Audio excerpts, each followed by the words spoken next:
एक टॉपिक शुरू करेंगे टाइप्स ऑफ डेटा, जिसमें हम बात करेंगे प्राइमरी डेटा क्या है, सेकेंडरी डेटा क्या है, प्राइमरी डेटा कलेक्ट करने के क्या मेथड्स हैं, सेकेंडरी डेटा कलेक्ट करने के क्या मेथड्स हैं, दोनों में क्या अंतर है। तो ये वाला टॉपिक हम लोग कवर करने वाले हैं।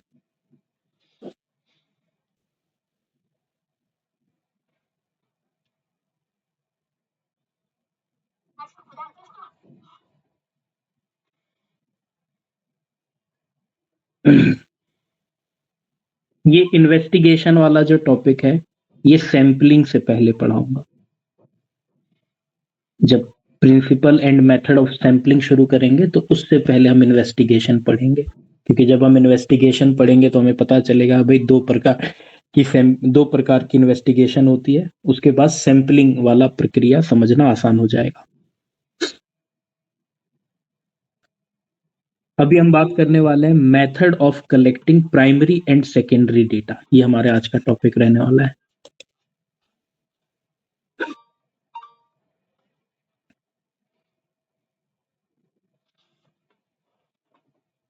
एक बार होमोजीनियस हेट्रोजीनियस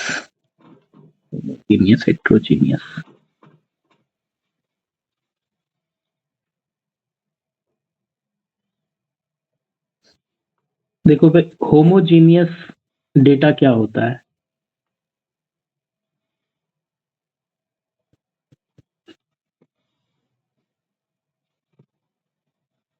कोई भी दो डिफरेंट वेरिएबल, जैसे मान लो एक वेरिएबल है वेट और एक वेरिएबल है हाइट।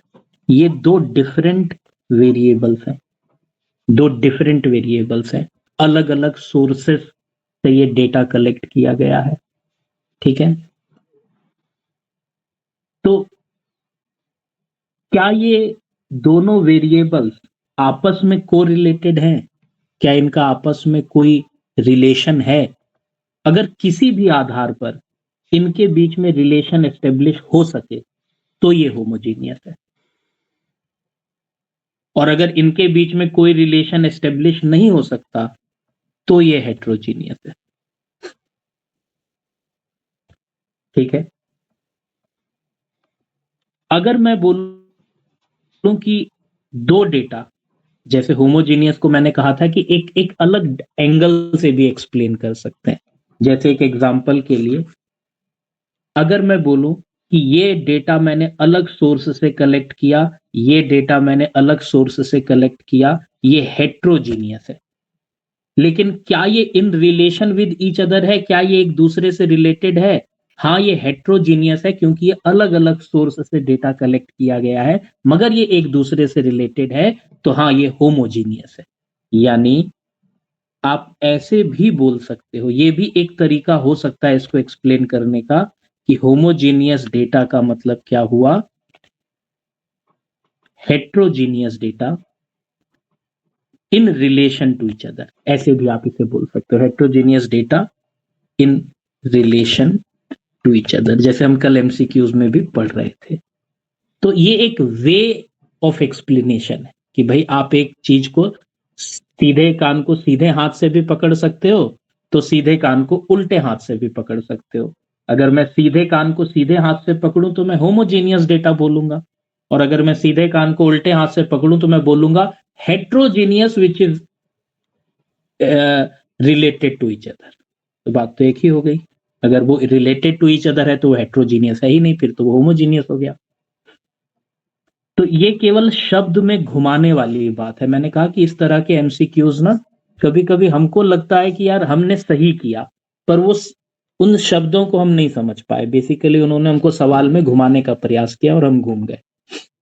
तो यही चीज मैं एमसीक्यूज के माध्यम से थोड़ा सा क्लियर करना चाह रहा था कि कभी कभी ऐसे एमसीक्यूज भी आते हैं और हमको कॉन्फिडेंस रहता है कि हमने ठीक किया, पर जब हम आंसर की देखते हैं या एक अलग अप्रोच देखते हैं तो हमें पता चलता है कि यार मैंने इस एंगल से तो सोचा ही नहीं।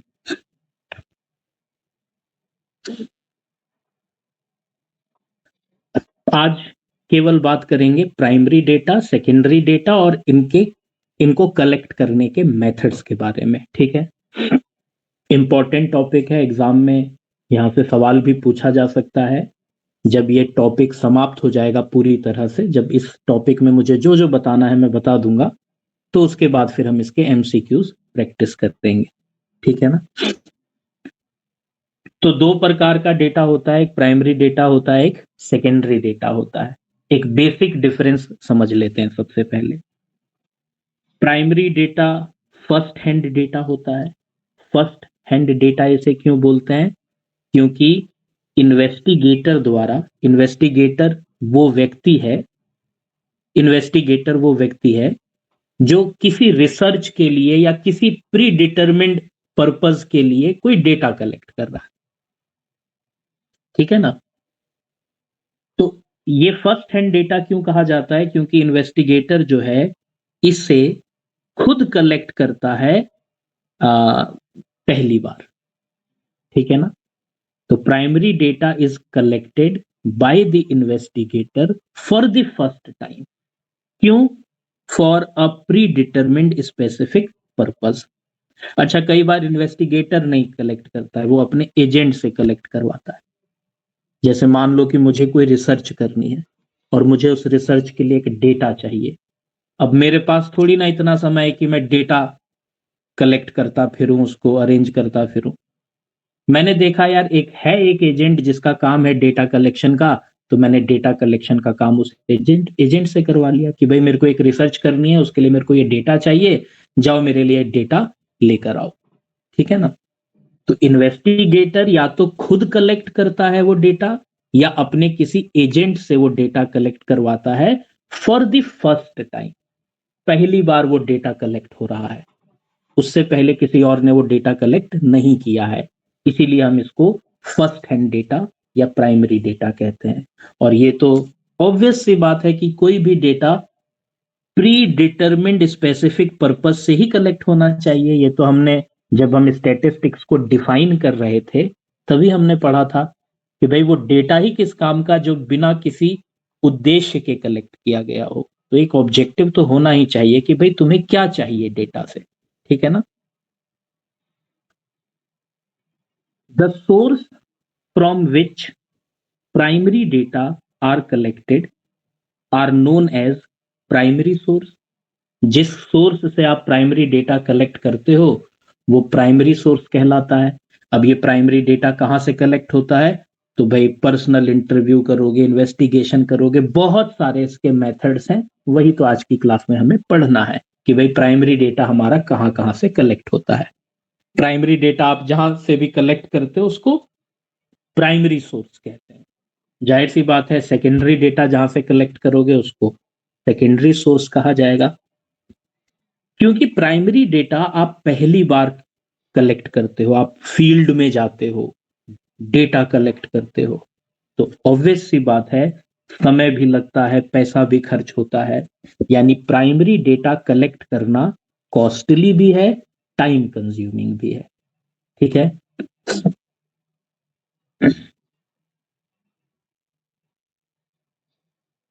अब प्राइमरी डेटा कैसे कलेक्ट होता है, इसके कौन कौन से मेथड्स होते हैं, उसके बारे में अभी थोड़ी देर में बात करेंगे। और एग्जाम में ज्यादातर वही पूछे जाते हैं, मेथड से रिलेटेड ही सवाल पूछे जाते हैं। इसी तरह से सेकेंडरी डेटा को सेकेंड हैंड डेटा कहा जाता है। ठीक है? सेकेंड हैंड डेटा कौन सा डेटा है? जो ओरिजिनली किसी दूसरे व्यक्ति द्वारा कलेक्ट किया गया है। मतलब वो कलेक्ट किसी और ने किया है, मैं बस उसका इस्तेमाल कर रहा हूं। है ना? मतलब मान लो कि आप एक रिसर्च करना चाहते हो और उस रिसर्च के लिए आपको डेटा चाहिए, और वो डेटा ऑलरेडी पब्लिश्ड है, ऑलरेडी किसी ने कलेक्ट कर रखा है, किसी न्यूज़पेपर में, मैगजीन में, किसी आर्टिकल में, गवर्नमेंट की वेबसाइट में, कहीं पर वो डेटा ऑलरेडी मौजूद है, किसी ने उसे कलेक्ट कर रखा है, और मैं उस डेटा को उठा रहा हूं अपने फर्दर रिसर्च के लिए या अपने एनालिसिस के लिए उस डेटा का इस्तेमाल कर रहा हूं। तो एक सेकेंड हैंड डेटा है और इसको हम सेकेंडरी डेटा कहते हैं। ठीक है? It is collected by some other person. ठीक है ना? The source from which secondary data are collected are known as secondary source. like publication of government, international organization, etc etc। हम सब जानते हैं कि कई सारे और कितने सारे ऑर्गेनाइजेशन हैं जो अपनी रिपोर्ट्स पब्लिश करते हैं, कमिटी की रिपोर्ट पब्लिश करते हैं, अपनी मैगजीन इशू करते हैं, उनके जो सरकारी गैजेट्स में कितनी सारी इंफॉर्मेशन, नोटिफिकेशन में कितनी सारी इंफॉर्मेशन आती है, गवर्नमेंट की कितनी सारी पब्लिकेशंस होती हैं। यहाँ से जो हमें डेटा मिलता है ये सब सेकेंडरी डेटा होता है, क्योंकि ऑलरेडी किसी और के द्वारा कलेक्ट किया गया है। मैं बीइंग एन इन्वेस्टिगेटर खाली उस डेटा का इस्तेमाल कर रहा हूं अपने हिसाब से, अपने पर्पस के लिए, क्योंकि ये डेटा ऑलरेडी किसी ने कलेक्ट करा हुआ है।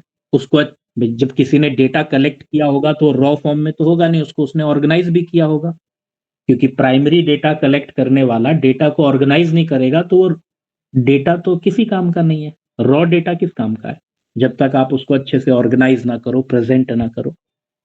क्योंकि आप सेकेंडरी डेटा की बात कर रहे हो तो वो ऑलरेडी किसी ने कलेक्ट किया हुआ है, ऑर्गेनाइज भी किया हुआ है, तो ना आपको उसे कलेक्ट करना है ना ऑर्गेनाइज करना है, आपका ना टाइम का खर्चा है ना पैसे का खर्चा है। तो सेकेंडरी डेटा का जो कलेक्शन होता है कंपैरेटिवली प्राइमरी डेटा के कलेक्शन से सस्ता भी होता है और लेस टाइम कंज्यूमिंग भी होता है, विच इज क्वाइट ऑब्वियस। ठीक है, तो ये एक बेसिक अंतर है प्राइमरी डेटा और सेकेंडरी डेटा में। अब प्राइमरी डेटा कहां से कलेक्ट होता है, सेकेंडरी डेटा कहां से कलेक्ट होता है, इनके हमें मेथड्स पढ़ने हैं। सबसे ज्यादा इंपॉर्टेंट प्राइमरी डेटा ही होता है, क्योंकि प्राइमरी डेटा कलेक्ट करने में बहुत मेहनत लगती है, बहुत समय लगता है, बहुत पैसा खर्च होता है। सेकेंडरी डेटा तो आपको किसी भी पब्लिश्ड सोर्स से मिल जाता है।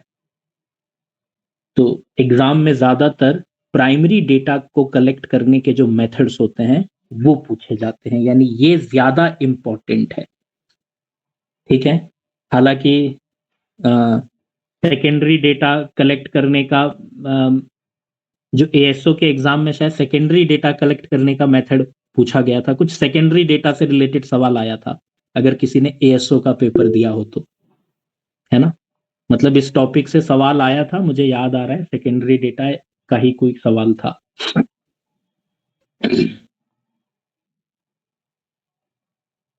तो हम लोग बात करें, मगर फिर भी मैं बोल रहा हूं कि प्राइमरी डेटा के जो मेथड्स होते हैं वो ज्यादा इंपॉर्टेंट होते हैं, एग्जाम में उसके पूछे जाने के चांसेस ज्यादा होते हैं। इसका ये मतलब नहीं कि सेकेंडरी डेटा हमें पढ़ना नहीं या उस पर हमें ध्यान नहीं देना, जैसा कि मैंने बताया कि एग्जाम में सेकेंडरी डेटा से भी सवाल पूछा गया है। किस तरह का सवाल, वही मेथड, भाई कहाँ से कलेक्ट होता है। जैसे मान लो एक सवाल पूछा कि मैं अगर गवर्नमेंट की वेबसाइट से कोई डेटा कलेक्ट कर रहा हूं तो बताओ ये कौन सा डेटा है, तो ऑब्वियस सी बात है कि ये सेकेंडरी डेटा है। तो इस तरह के सवाल एग्जाम में पूछे जा सकते हैं। जब ये टॉपिक खत्म होगा तो मैं आपको एमसीक्यूज प्रैक्टिस करवाऊंगा, आपको अपने आप ही आइडिया लग जाएगा कि टॉपिक से कैसे कैसे सवाल एग्जाम में आ सकते हैं। तो प्राइमरी डेटा कलेक्ट करने के बेसिकली 5 मेथड होते हैं। 5 मेथड कौन कौन से, एक तो हो गया आपका डायरेक्ट पर्सनल इंटरव्यू, एक हो गया इनडायरेक्ट ओरल इन्वेस्टिगेशन, एक हो गया इंफॉर्मेशन थ्रू लोकल कॉरेस्पॉन्डेंट, एक हो गया मेल क्वेश्चनरी और एक हो गया शेड्यूल्ड थ्रू इन्वेस्टिगेटर। सारे ही इंपॉर्टेंट हैं, हालांकि आसान सा कॉन्सेप्ट है। जैसे अगर मैं आपसे बोलूं कि डायरेक्ट पर्सनल इंटरव्यू में क्या होता होगा, पर्सनल इंटरव्यू में भाई जो भी इन्वेस्टिगेटर है या एजेंट है, जिस व्यक्ति से या जिस सोर्स से उसे डेटा कलेक्ट करना है सीधे उसके पास जाएगा, इंटरव्यू करेगा, जो भी रेलेवेंट सवाल है पूछेगा और उसके जवाबों से वो डेटा कलेक्ट करेगा। जैसे इंटरव्यू आपने देखा भी होगा क्या होता है इंटरव्यू में, तो जो इंटरव्यूअर होता है वो आपसे कुछ सवाल पूछता है और वो सवाल वो इस तरह से पूछता है कि उसे जो जानकारी चाहिए वो आप उसे दे सको। इसी तरह से ओरल इन्वेस्टिगेशन, जैसे कि पुलिस वाले ओरल इन्वेस्टिगेशन करते हैं, भाई अगर कहीं पर चोरी हो जाए, मर्डर हो जाए, कोई क्राइम हो जाए, तो वो क्या करते हैं, थर्ड पार्टी से इंक्वायरी करते हैं, भाई आजू बाजू पूछते हैं, क्योंकि उन्हें मालूम है कि भाई अगर किसी व्यक्ति पर आपको शक है कि यार ये इस क्राइम में इन्वॉल्व हो सकता है, तो वो व्यक्ति तो आपको सच बताएगा नहीं, आप उससे चाहे जितना पूछो। तो वहां पर एक अलग तरीका अपनाया जाता है डेटा कलेक्ट करने का, उसके आसपास के लोगों से, उससे जुड़े लोगों से, इस तरह से डेटा कलेक्ट होता है ना। और तरह के मेथड होते हैं प्राइमरी डेटा कलेक्ट करने के, कब कौन सा मेथड अच्छा माना जाता है, कब कौन सा मेथड अच्छा नहीं माना जाता, ये सारी चीजें हमें पढ़नी है। कुल मिलाकर ये जितने भी मेथड्स हैं, ये जितने भी मेथड्स हैं, इन सब मेथड्स, पहले तो ये क्या है, इन सब के मेरिट्स, इन सब की लिमिटेशंस, लिमिटेशंस और सुटेबिलिटी।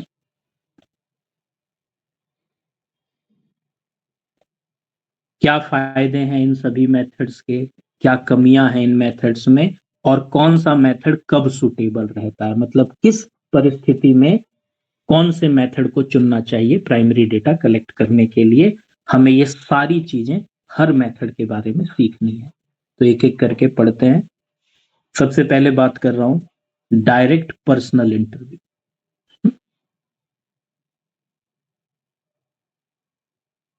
क्या है direct personal interview? Under this method investigator directly contact the person about whom information is to be obtained। ठीक है,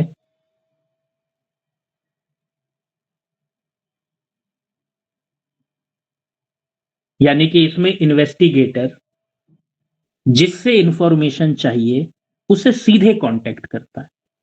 ठीक है, मुझे मिस्टर एक्स से इंफॉर्मेशन चाहिए तो मैं सीधे मिस्टर एक्स से कांटेक्ट करूंगा और उससे सवाल पूछूंगा। ठीक है ना। He ask them questions pertaining to the inquiry and collect the desired information। मतलब कि वो सवाल इस तरह के पूछेगा कि भाई जो जानकारी उसे चाहिए वो जानकारी उन सवालों के जवाब के माध्यम से उसे मिल सके, और इस तरह से वो अपनी सारी इंफॉर्मेशन को, सारे डेटा को कलेक्ट करेगा। तो पर्सनल इंटरव्यू ऐसा होता है। इसमें क्या क्या फायदे हैं? सबसे पहला फायदा तो इसमें हाई डिग्री ऑफ एक्यूरेसी रहती है। हाई डिग्री ऑफ एक्यूरेसी रहने का मतलब क्या है कि भाई जिस व्यक्ति के बारे में आपको डेटा कलेक्ट करना है, आप उस व्यक्ति से ही पूछ रहे हैं, तो जाहिर सी बात है कि सारा डेटा आपको एक्यूरेट मिलेगा। इसी तरह से, हालांकि ये डिपेंड करता है कि किस परिस्थिति में आप ये डेटा कलेक्ट कर रहे हो। जैसे मान लो कि एक मर्डर का सस्पेक्ट है और आप उससे जाके इंटरव्यू कर रहे हो, तो तब उसके द्वारा दिया गया डेटा एक्यूरेट थोड़ी होगा, तो अपने हिसाब से मैनिपुलेट करके आपको जवाब देगा। जाहिर सी बात है कि आपको देखना होगा कि सिचुएशन कैसी है। अब जैसे मान लो कि मैं किसी व्यक्ति के बारे में जानना चाहता हूं कि भाई वो कहाँ से पढ़ा, उसने क्या किया, उसने क्या क्या स्ट्रगल किया, उसका जो सफर रहा लाइफ का कैसा रहा, इस तरह की कोई जानकारी मुझे चाहिए, तो मैं पर्सनल इंटरव्यू करूंगा यार। जिसके बारे में जानना चाहते हो सीधे उससे पूछ लो, इस उससे ज्यादा एक्यूरेट कौन बताएगा। It avoids the possibility of miss interpretation. जब जिस व्यक्ति से आपको जानकारी चाहिए आप उसी का इंटरव्यू करो, उसी से सवाल पूछकर सारा डेटा कलेक्ट करो, तो मिस इंटरप्रिटेशन के चांसेस बहुत कम हो जाते हैं। मिस इंटरप्रिटेशन का मतलब क्या होता है? जैसे मान लो कि मेरे बारे में आप जानना चाहते हो और मेरे पड़ोसी से पूछ रहे हो, तो मेरा पड़ोसी हो सकता है आपसे कहे कि अरे वो तो बहुत घमंडी है।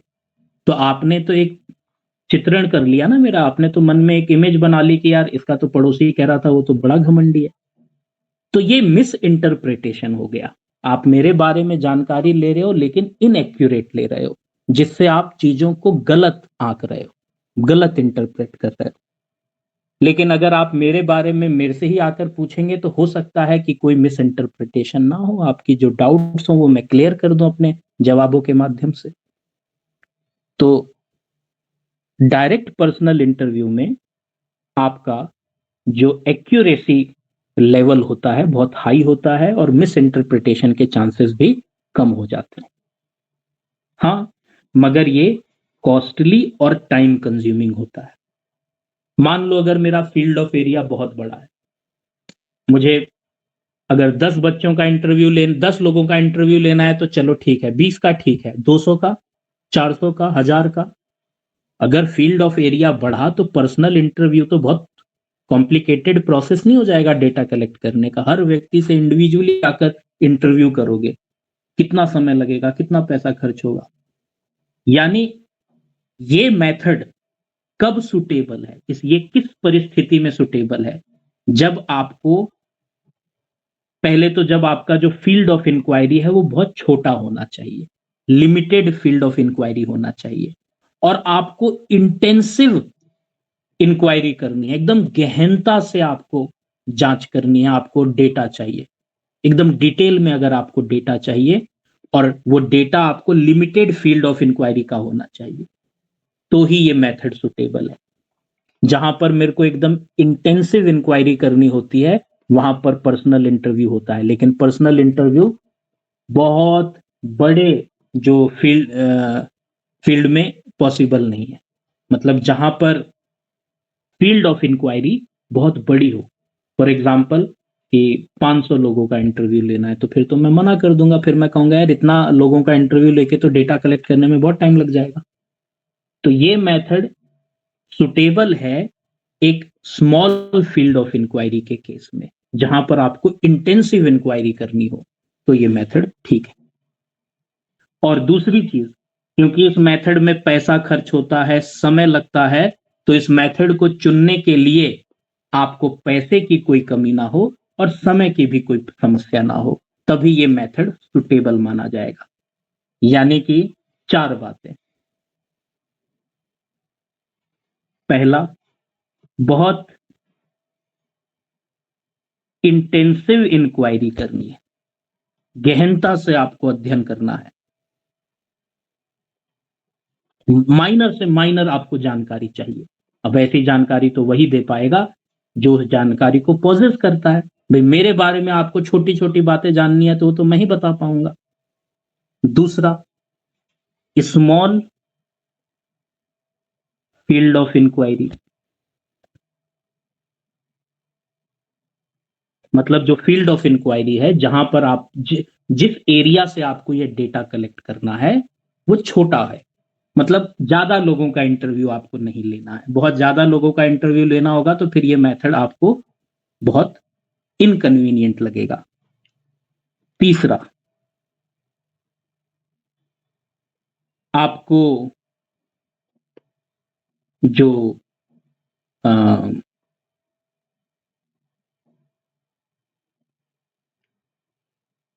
फंड्स यानी कि कॉस्ट एंड टाइम कंजम्पशन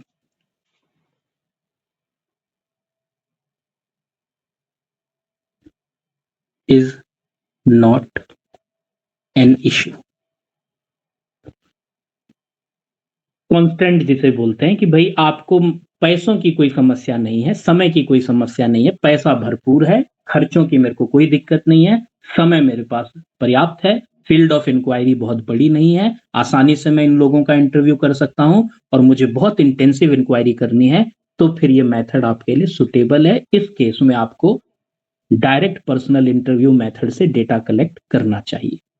ये हुआ हमारा पहला मेथड, डायरेक्ट पर्सनल इंटरव्यू।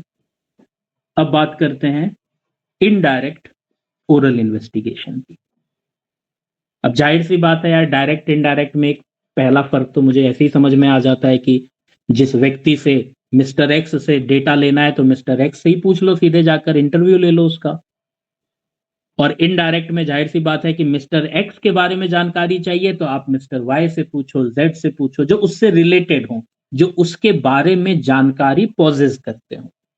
मेरे बारे में जो जानकारी रखता है आप उससे जाकर इंफॉर्मेशन गैदर करोगे, उससे जाके इन्वेस्टिगेशन करोगे मेरे बारे में। ठीक है, ऐसा कब किया जाता है, बात करेंगे कि इस मेथड की सूटेबिलिटी क्या है। अंडर दिस मेथड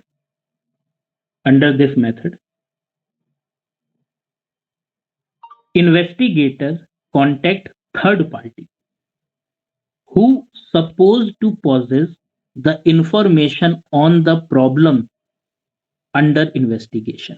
यानी कि इस प्रोसेस में, इस मेथड में आप किसी थर्ड पार्टी को कांटेक्ट करते हो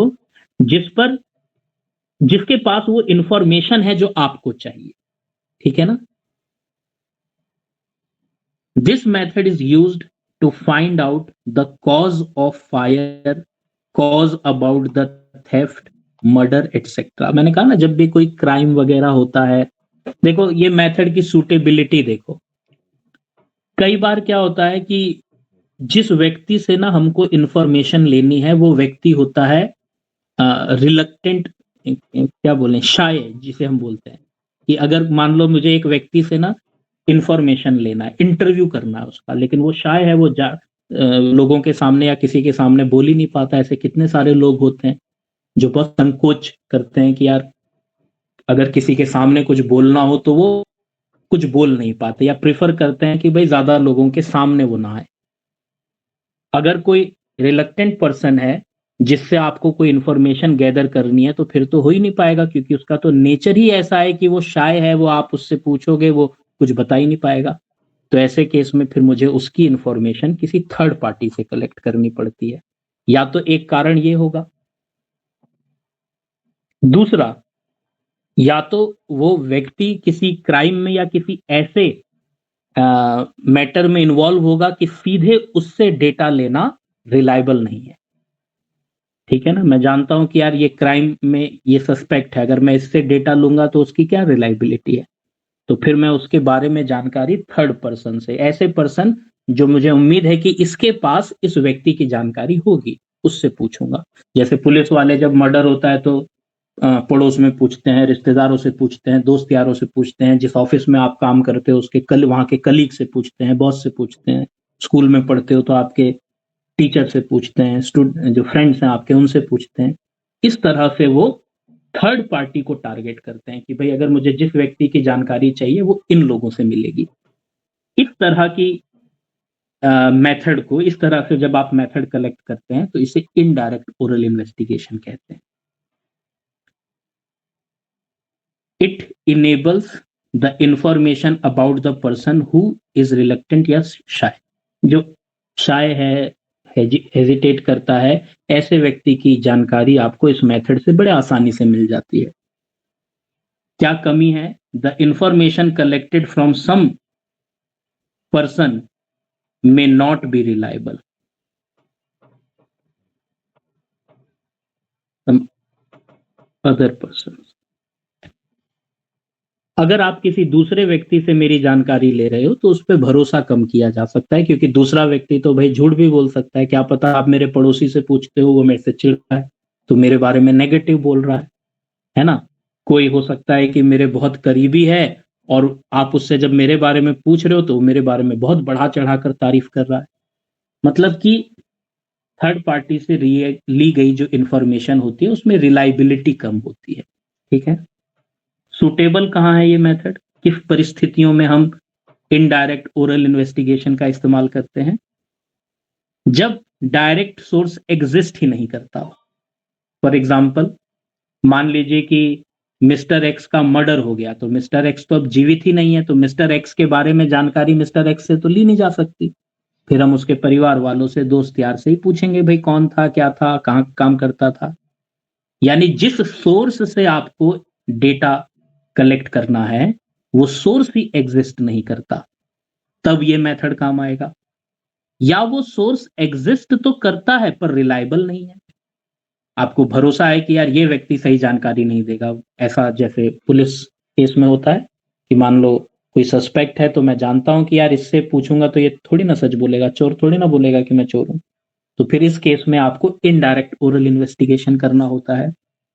या फिर वो सोर्स जिससे आप इंफॉर्मेशन कलेक्ट करना चाहते हो वो रिलक्टेंट बोले तो शाय है, वो आपको कोई भी इंफॉर्मेशन देने में शर्मा रहा है या हेजिटेट कर रहा है, तो ऐसे केस में फिर उससे तो इंफॉर्मेशन मिल नहीं पाएगी, तो थर्ड पार्टी को ही हमें टारगेट करना पड़ता। तो ये इनडायरेक्ट ओरल इन्वेस्टिगेशन है, इसके कुछ मेरिट, डिमेरिट्स और सूटेबिलिटी, ठीक है ना, कि कब ये इसके बाद आता है तीसरा, इंफॉर्मेशन थ्रू लोकल कॉरेस्पॉन्डेंट। जैसे एक एग्जाम्पल के लिए आपको समझाता हूं, जैसे ये आज तक का चैनल है, आज तक न्यूज चैनल।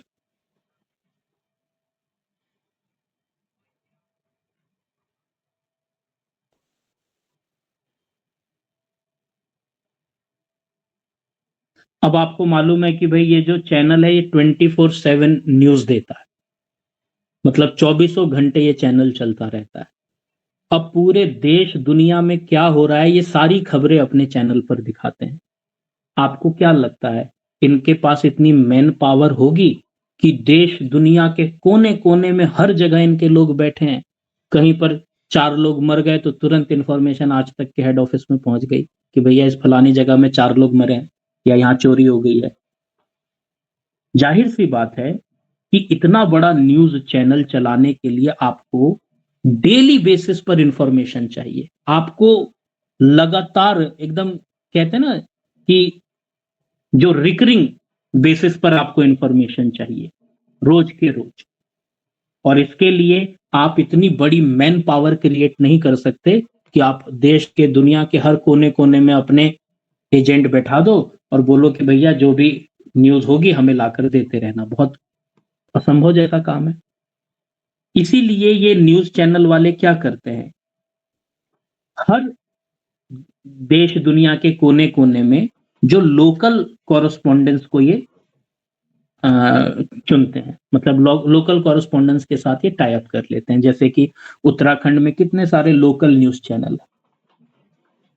अब आज तक वाले तो भाई नहीं घूम रहे हैं, लेकिन लोकल न्यूज चैनल वाले तो भाई हर जगह घूम रहे हैं। अगर स्टूडेंट धरना दे रहे हैं तो वहां पे भी पहुंच जा रहे हैं, है ना, कहीं पर कुछ भीड़ हो रही है तो वहां पे भी पहुंच जा रहे हैं, चीफ मिनिस्टर कहीं रिबन काटने जा रहे हैं तो वहां पे भी पहुंच जा रहे हैं। ये जो लोकल कॉरेस्पॉन्डेंट होते हैं ये अपने लोकेलिटी के बारे में बेहतर इंफॉर्मेशन रखते हैं अपने पास। इसीलिए आज तक वाले क्या करते हैं, हर जगह के लोकल कॉरेस्पॉन्डेंट से अग्रीमेंट कर लेते हैं भाई, टाई अप कर लेते हैं कि भाई तुम हमें अपने एरिया की इंफॉर्मेशन भेजते रहना। जाहिर सी बात है कमीशन बेसिस पर या जो भी इनका कंसिडरेशन इनके बीच में तय होता होगा। अब उत्तराखंड में मान लो कि 13 राज्य हैं, हर राज्य में मान लो कि इन जो न्यूज चैनल वाले हैं, अखबार वाले हैं, सबके साथ इनका टाई अप हो गया कि भाई आप अपने एरिया में जो भी न्यूज कवर करोगे वो सारी जानकारी हमको डेली बेसिस पर देते रहना, हम न्यूज के आधार पर आपको पेमेंट देते रहेंगे। भाई जितना आपका न्यूज अच्छा होगा उसके हिसाब से आपको मॉनेटरी बेनिफिट मिलेगा, इस तरह का इनका एग्रीमेंट होता है।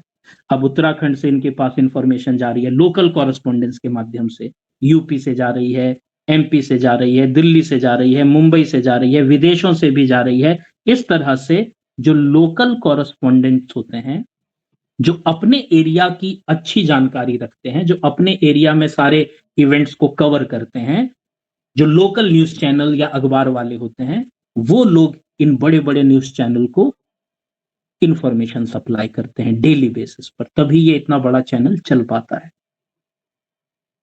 ठीक है, तो ये लोकल कॉरेस्पॉन्डेंट है, इस तरह से इंफॉर्मेशन इनके पास आती है और ये सारी इंफॉर्मेशन को फिर क्या करते होंगे, पूरा डेटा कलेक्ट करके उसकी एडिटिंग वगैरह करते होंगे और देखते होंगे कि यार ये न्यूज बेकार है, ये तो दिखाने लायक नहीं है, ये न्यूज अच्छी है लेकिन इसको इस तरह से करके दिखाओ, ये डेटा हटा दो, ये वाला लाइन हटा दो, ये वाली लाइन डाल दो। इस तरह से वो डेटा को अच्छे से ऑर्गेनाइज करके प्रेजेंट करके न्यूज चैनल पर हमको दिखाते हैं। ठीक है ना, क्या है ये, यही है आपका information through local correspondents. Under this method investigator appoints, investigator जैसे यहां पर इन्वेस्टिगेटर आज तक हो गया, एक एग्जांपल के लिए मैं बोल रहा हूं कि माना वो इन्वेस्टिगेटर आज तक है, आज तक न्यूज चैनल जिसको बहुत सारा डेटा चाहिए, देश दुनिया में क्या चल रहा है सारा डेटा उसको चाहिए। अब ये क्या कर रहा है, ये अपॉइंट कर रहा है किसे, लोकल एजेंट्स। या कॉरेस्पॉन्डेंट्स को। लोकल एजेंट कौन होंगे? जो भाई आपके लोकेलिटी में या आपके डिस्ट्रिक्ट में जो अखबार चलता होगा या लोकल न्यूज चैनल चलता होगा, ठीक है ना, in different areas to collect and transmit, यानी कलेक्ट करो और भेजो क्या? इंफॉर्मेशन को। कहा? Central office, where the data are processed and finally analysed, यानी कि सारे लोग डेटा कलेक्ट करेंगे और न्यूज चैनल के जैसे कि आज तक के हेड ऑफिस में भेज देंगे। फिर आज तक का हेड ऑफिस जो होगा, वहां पे एक टीम होगी जो पूरा डेटा कलेक्ट करेगा, उसकी एडिटिंग करेगा, उसको ऑर्गेनाइज करेगा और उसको अच्छे से न्यूज चैनल पे प्रेजेंट करेगा। ठीक है ना? बहुत इकोनॉमिकल है ये मेथड। बहुत इकोनॉमिकल क्यों है? जरा आज तक के एंगल से सोचो, न्यूज चैनल के एंगल से सोचो। उस वो हर जगह अगर अपने लोग बिठा देता, अपॉइंट मतलब अपने आज तक में वो अपॉइंट करता लोगों को और देश दुनिया में हर जगह वो बैठा देता, या हर जगह आज तक का ऑफिस खुला होता, तो कितना खर्चा होता भाई? आज तक का ऑफिस या आज तक का न्यूज चैनल लोकल न्यूज थोड़ी कवर कर रहा है। बहुत बड़ी न्यूज हो गई, बहुत बड़ा मैटर हो गया तो ये लोग आ जाते हैं, अदरवाइज तो छोटे मोटे न्यूज चैनल ही अपना ये न्यूज कवर करके इन लोगों तक इंफॉर्मेशन पहुंचा देते हैं। हर देश दुनिया के कोने कोने में अपना एक ऑफिस खोलना और पूरा इंफॉर्मेशन गैदर करने के लिए प्रोसेसिंग करना, पूरा क्या बोलते हैं कि लोकल न्यूज चैनल चलाना, कितना खर्चा लगेगा, कितना समय की बर्बादी होगी। लेकिन अगर ऑलरेडी मान लो उत्तराखंड में 4 न्यूज चैनल है, वो ऑलरेडी अपना मेहनत कर रहे हैं, वो इधर उधर भाग भाग के अपना न्यूज कलेक्ट कर रहे हैं, उन्हीं को थोड़ा पैसा देकर उनसे सारी इंफॉर्मेशन ले लो, पैसा भी कम खर्च होगा और समय भी बचेगा, आपको समय से सारी इंफॉर्मेशन भी मिलती रहेगी। तो इकोनॉमिकल भी है और टाइम सेविंग भी है। ठीक है ना सर? इकोनॉमिकल का बेस्ट शॉर्ट डेफिनेशन क्या होगा भाई? ऐसा जिसमें आप भाई कोई भी चीज अगर एफिशिएंट हो, मतलब जिसमें खर्चा कम, और जैसे कि एग्जांपल के लिए अगर कम खर्च से ज्यादा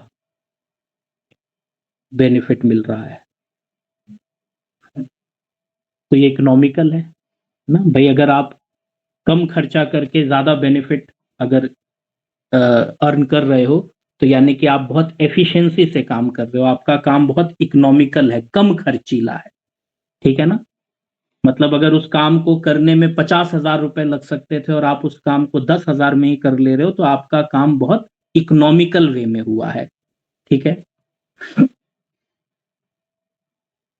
तो पॉइंट यह है कि हर मैन्युफैक्चरर या हर सर्विस प्रोवाइडर चाहता है कि वो जो भी काम कर रहा है वो इकोनॉमिकल हो, कम खर्चीला हो, पैसे ज्यादा ना लगे। अगर मैं वो काम करूंगा तो 50 लाख रुपए खर्च होंगे, दूसरों से करवा लूंगा तो 10 लाख में काम हो जाएगा। तो दूसरों से काम करवाना ज्यादा इकोनॉमिकल प्रतीत होता है। तो इसीलिए आपको एफिशिएंसी बढ़ाने के लिए ध्यान रखना होता है कि आपका जो काम है वो इकोनॉमिकल हो, कम खर्चीला हो। ठीक है?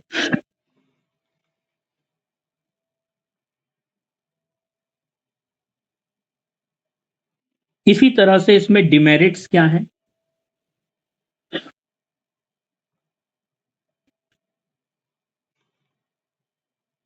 इसमें डिग्री ऑफ एक्यूरेसी बहुत कम रहता है, क्योंकि भाई लोकल कॉरेस्पॉन्डेंट्स आपको सारी न्यूज दे रहे हैं, कोई फेक भी दे सकता है। जैसे कि एग्जांपल के लिए मान लो मैं उत्तराखंड का लोकल न्यूज चैनल हूँ, मुझे आज तक के साथ मेरा अग्रीमेंट हुआ है कि भाई हर न्यूज पे मैं आपको 5,000 रुपए दूंगा। अब मेरे को न्यूज कलेक्ट करनी है, अच्छे से अच्छी न्यूज। अब मान लो कि कहीं कुछ हो भी नहीं रहा है तो मैं जबरदस्ती का फेक न्यूज क्रिएट कर दे रहा हूँ, फेक इंफॉर्मेशन प्रोवाइड कर दे रहा हूँ, क्योंकि मुझे तो पैसा कमाना है भाई, मेरे को तो इन्फॉर्मेशन देकर वहां से पैसा लेना है। तो जब आप लोकल कॉरेस्पॉन्डेंट्स से इंफॉर्मेशन कलेक्ट करते हो तो उसमें रिलायबिलिटी बहुत कम होती है। इसीलिए ये न्यूज चैनल वाले जब भी अपने न्यूज पर किसी भी चीज का दावा करते हैं तो एकदम कंक्रीट दावा नहीं करते। ये क्या बोलते हैं? सोर्स से पता चला है, सूत्रों से पता चला है ना? क्योंकि ये जानते हैं कि जो सूत्र हैं इनके वो गलत भी हो सकते हैं, वो अनरिलायबल भी हो सकते हैं, इन तक जो जानकारी पहुंची है वो गलत भी हो सकती है। ठीक है, क्योंकि ये खुद ये डेटा कलेक्ट नहीं कर रहे हैं, दूसरों से करवा रहे हैं, और दूसरे तो भाई अपने हिसाब से आपको डेटा भेज रहे होंगे। वो एक एग्जाम्पल के लिए मान लो एक जगह जो लोकल न्यूज चैनल है वहां देसी और गढ़वाली में कोई विवाद हो जाता है, ठीक है, और वो न्यूज चैनल लोकल है, वो जाहिर सी बात है कि वो गढ़वाली का पक्ष ले रहा है और देसी को वो गलत दिखा रहा है, वो उसका प्रोस्पेक्ट है, ठीक है। या फिर हो सकता है कि कोई ऐसा न्यूज चैनल है जो क्या बोलते हैं कि लोकल रीजन को उतना प्रेफरेंस नहीं देता, वो देसी को अच्छा दिखा रहा है और बोल रहा है कि देखो गढ़वाल में किस तरह से इनके साथ गलत हो रहा है। यानी यहां पर तो बाइज्डनेस होती है ना, बाइज्डनेस आप समझते हो, पक्षपात, मतलब आप किसी एक पक्ष के प्रति आपका झुकाव हो सकता है ज्यादा हो, तो आपकी जो सोच है वो थोड़ी सी बाइज्ड हो जाएगी। जैसे मेरा दोस्त है, उसका किसी से झगड़ा हो गया और मैं जानता हूं गलती मेरे दोस्त की है, लेकिन मेरा झुकाव मेरे दोस्त की तरफ है। भाई अगर मेरा दोस्त है और गलती उसकी भी है तो क्या हुआ, मैं तो उसको गलत नहीं बोलूंगा, मैं तो बोलूंगा भाई सामने वाला ही गलत है, इसी ने गलती करी, इसी की वजह से झगड़ा शुरू हुआ। तो मेरे इंफॉर्मेशन जो मैं सोच रहा हूं उस सोच में बाइज्डनेस है, और वो सोच से जो इंफॉर्मेशन मैं कलेक्ट करूंगा, उस इंफॉर्मेशन को जब मैं किसी न्यूज चैनल को दूंगा तो वो मेरी बाइज्डनेस को दिखा रहे हैं ना अपने बड़े से प्लेटफॉर्म पर। तो जाहिर सी बात है कि जो लोकल कॉरेस्पॉन्डेंस से जो इंफॉर्मेशन कलेक्ट की जाती है उस इंफॉर्मेशन में बाइज्डनेस हो सकती है, इनएक्यूरेसी हो सकती है, ये सारी चीजें हो सकती है। गढ़वाली बोलते हैं कि कुमाऊनी तेज होते हैं, कुमाऊनी बोलते हैं कि गढ़वाली तेज होते हैं। भाई मेरे घर में तो हर चीज का तड़का है, कुमाऊनी का, गढ़वाली का, पंजाबी का, मैं सबके पक्ष में हूँ, हमारे घर में हर कोई है। तो मैं सबके पक्ष में हूँ। हालांकि मैं ये अपने ऑफिस में भी ये कल्चर बहुत देखता हूँ, गढ़वाली कुमाऊनी वाला ना। जैसे जो मेरे जो सीनियर है ना वो गढ़वाली हैं, तो बोलते हैं, वो मेरे को बार बार बोलते हैं, एक उन्हीं के इक्विवेलेंट एक है हमारे वहाँ पे, एक और सर है वो कुमाऊनी है, तो बोलते हैं भाई इसके चक्कर में मत पड़, ये बहुत मतलबी होते हैं कुमाऊनी। तो जो कुमाऊनी हो बुरा ना माने, मैंने बस बताया कि हमारे सर क्या सोचते हैं, हालांकि मेरी ऐसी सोच नहीं है। और जो कुमाऊनी है वो क्या बोलते हैं कि गढ़वालियों में दम नहीं है, कि वो उनमें अपनी बात रखने का कोई दम ही नहीं है, उनको कोई भी दबा देता है। तो इस तरह की बातें चलती रहती है हमारे ऑफिस में।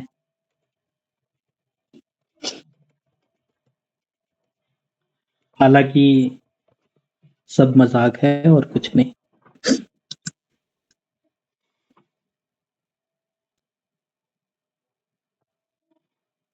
तो ये जो क्या बोलते हैं कि बाइज्डनेस, इसमें आप समझ गए कि बाइज्डनेस का क्या मतलब होता है।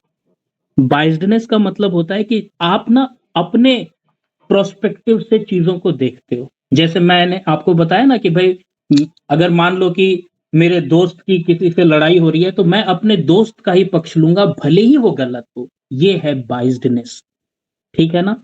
और जब आप लोकल न्यूज चैनल से, लोकल न्यूज पेपर से कोई जानकारी लेते हो तो उनकी जानकारी में बाइज्डनेस होती है, वो अपने क्षेत्र, अपने लोगों के प्रति झुकाव रखते हैं, ठीक है ना। अगर सरकार आ, सही भी कर रही होगी, कोई गवर्नमेंट सही भी कर रही होगी, तो हो सकता है वो बोले कि नहीं ये गवर्नमेंट हमारे लोगों के साथ सही नहीं कर रही है, ठीक है ना, हमारे क्षेत्र का विकास नहीं हो रहा है।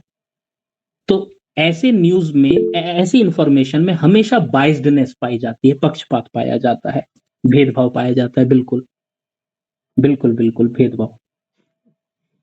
और डिग्री ऑफ एक्यूरेसी तो जाहिर सी बात है, दूसरों से ली गई जानकारी में तो भैया दूसरों पर ही निर्भर रहना पड़ता है ना, आपको डिग्री ऑफ एक्यूरेसी इसमें कम ही रहती है। इकोनॉमिकल, क्योंकि भाई आप अपने रिसोर्सेस का बेटर यूटिलाइजेशन कर रहे हो भाई, मेरे पास 50 लाख रुपए हैं तो मैं हर जगह अपनी ब्रांच थोड़ी खोल दूंगा। जब मेरा काम 5 लाख रुपए में हो रहा है तो मैं अपने रिसोर्सेज को बेहतर इस्तेमाल करके अगर इंफॉर्मेशन कलेक्ट कर सकता हूं तो क्यों ना करूं। तो हाँ, ये प्रोसेस इकोनॉमिकल भी है और टाइम सेविंग भी होती है इसमें बहुत ज्यादा। कहां पर सुटेबल है? जहां पर फील्ड ऑफ इंक्वायरी बहुत बड़ा हो, बहुत वाइड हो। फील्ड ऑफ इंक्वायरी बहुत वाइड होने का क्या मतलब हुआ कि इतना बड़ा फील्ड ऑफ इंक्वायरी है कि खुद से डेटा कलेक्ट कर पाना इम्पॉसिबल है। जैसे कि एग्जाम्पल के लिए मैं न्यूज चैनल की ही बात करता हूं कि न्यूज चैनल तो देश दुनिया की खबरें दिखा रहा है, मतलब पूरे दुनिया भर में, देश भर में क्या हो रहा है वो सारी इंफॉर्मेशन उसको अपने न्यूज चैनल पे 24/7 दिखानी है। तो सोचो फील्ड ऑफ इंक्वायरी कितना वाइड है, कितना बड़ा है। इतने बड़े फील्ड ऑफ इंक्वायरी से खुद डेटा कलेक्ट कर पाना तो संभव नहीं है, इसलिए हमको लोकल कॉरेस्पॉन्डेंस का सहारा लेना पड़ता है। Information is required on continuous basis, यानी कि जब आपको इंफॉर्मेशन लगातार चाहिए हो, एकदम कंटिन्यूअस बेसिस पर चाहिए हो, तब आपको ये मेथड ज्यादा सुटेबल होता है। इसके बाद आता है meld questionnaire method. Meld questionnaire method क्या होता है, बहुत ध्यान से सुनना। पहले तो क्वेश्चनरी क्या होता है समझो।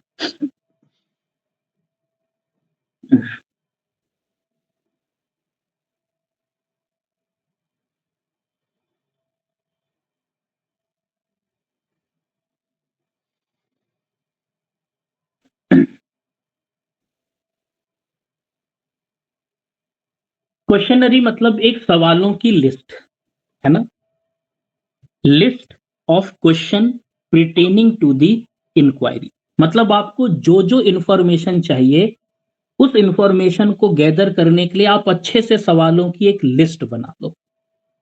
उस लिस्ट को ही क्वेश्चनरी कहते हैं। ये लिस्ट प्रिपेयर करने के बाद क्या होता है,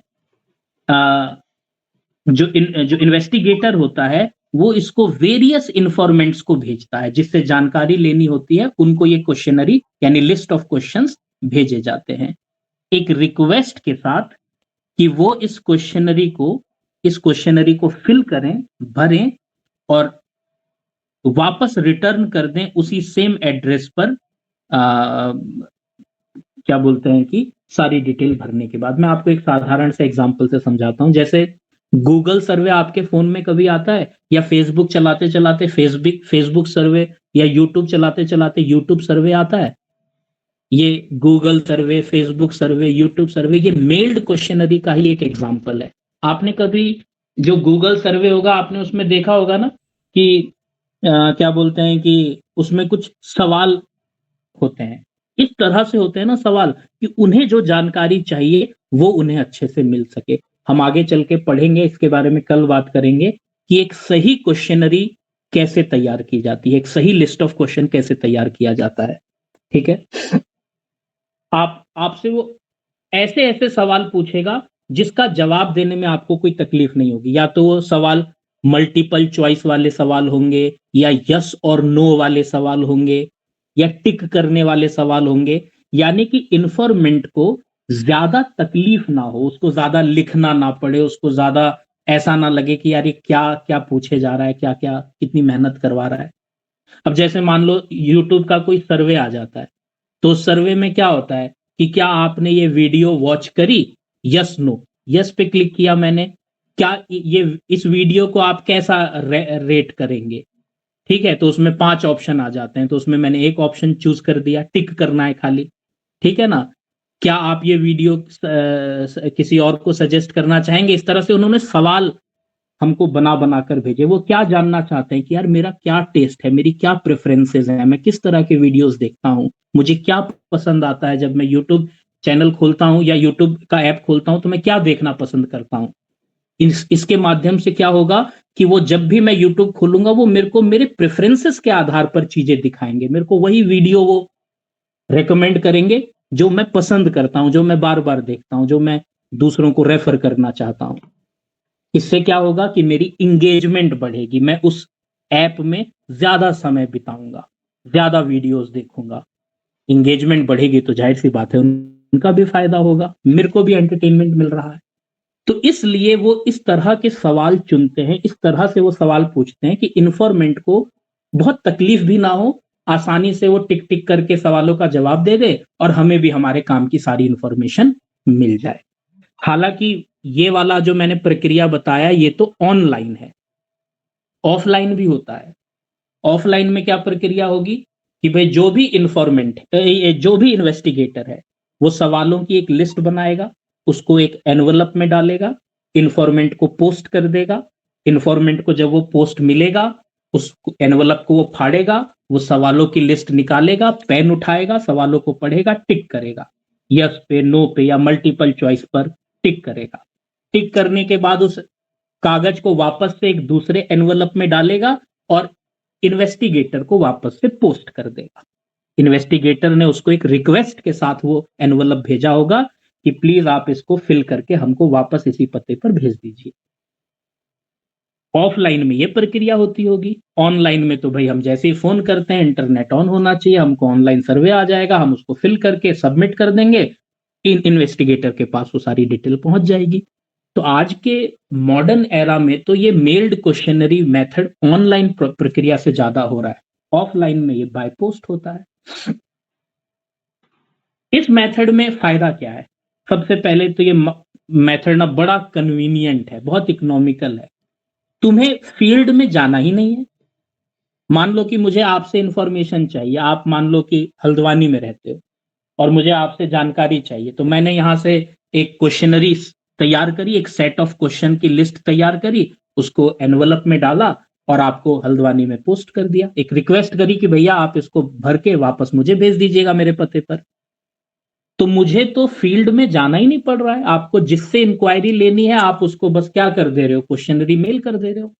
अच्छा, ईमेल भी कर सकते हो, पोस्ट भी कर सकते हो, ऑनलाइन भी ये सब चीजें देखने को मिल सकती हैं, ठीक है ना।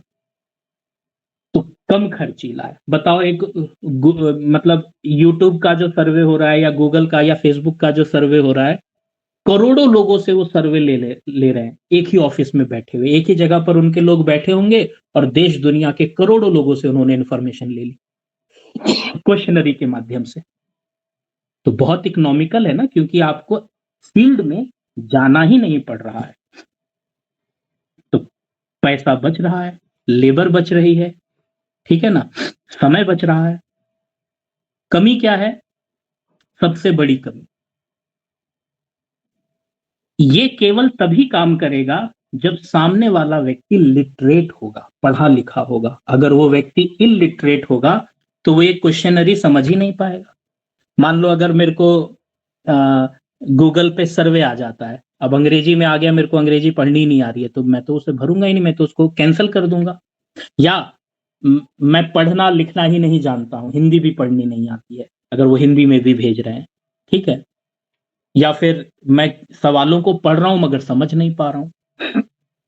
तो जहां पर भी जो पॉपुलेशन है, जो इन्फॉर्मेंट है, वो इलिटरेट होगा, वहां से आपको कोई इंफॉर्मेशन नहीं मिलेगी। हम सब जानते हैं कि यूट्यूब चलाने वाले या फोन चलाने वाले सारे लोग लिटरेट नहीं होते। बहुत सारे जो अनपढ़ लोग हैं, जो पढ़ना लिखना नहीं जानते हैं, वो भी फोन चलाते हैं, यूट्यूब देखते हैं, आपका वीडियोस देखते हैं। अगर उनको कोई सर्वे आ जाएगा तो वो क्या करेंगे? कैंसिल कर देंगे, वो उसको फिल थोड़ी करेंगे। तो ये वाला जो मेथड है तब आपका इनअफेक्टिव हो जाता है जब आपके इन्फॉर्मेंट्स में इलिटरेट ज्यादा होते हैं। तो फिर आपको आपके रिक्वायर्ड जो डेटा है वो नहीं मिल पाता है, या सफिशिएंट डेटा नहीं मिल पाता है। ये मेथड खाली वहीं काम करेगा जहां पर मेजॉरिटी ऑफ रिस्पोंडेंट्स या इन्फॉर्मेंट्स लिटरेट हों। तो एक तो इसकी कमी ये है, ठीक है। दूसरा कि रिलायबल नहीं है भाई, सामने वाला व्यक्ति उस इंफॉर्मेशन को देगा नहीं देगा, है ना, सही देगा गलत देगा। अब मान लो कितने बार आया कि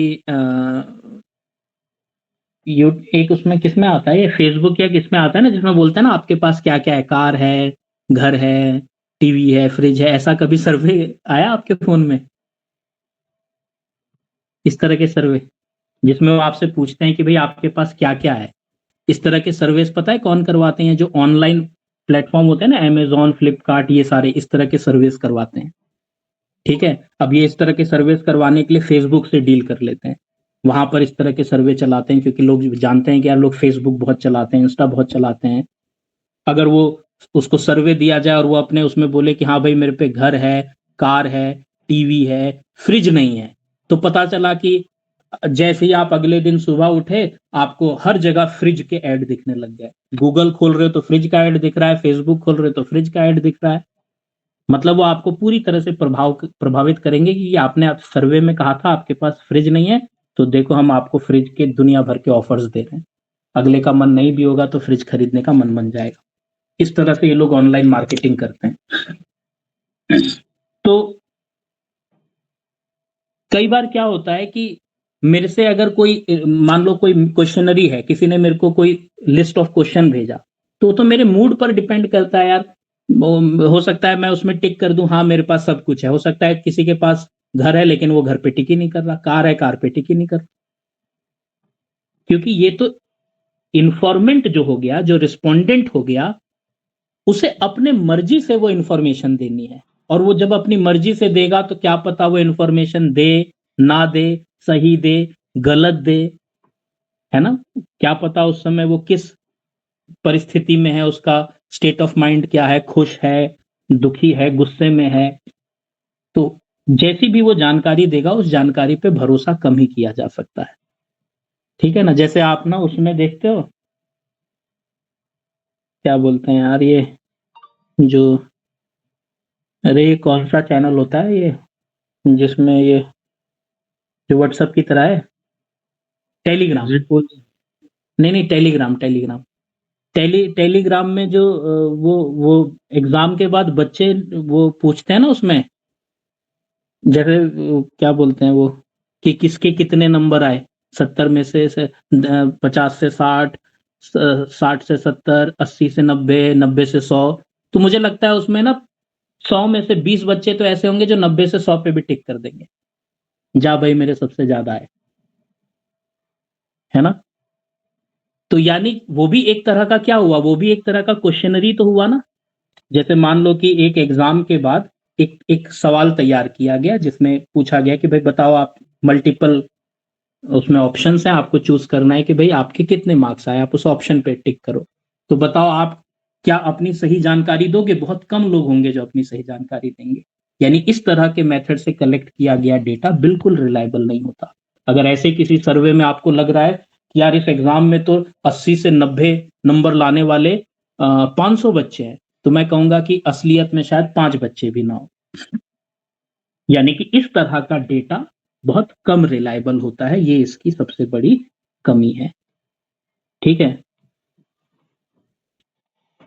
मैंने अभी अभी वो उसमें वो क्या बीच में वो क्वेश्चंस बनाने के लिए वो चैनल वो अकाउंट तो पहले से था लेकिन मैंने वो इंस्टॉल किया था ना अभी। अरे टेलीग्राम, बीच में मैं वो पूछ नहीं रहा था आपसे कि वो सवाल कैसे बनेंगे, जो M M M multiple choice question वाले वो जो बनते हैं सवाल। तो जब मैंने वो अपना टेलीग्राम एक्टिवेट किया तो मुझे भी इस तरह के बहुत सारे मैसेज आए एग्जाम के बाद।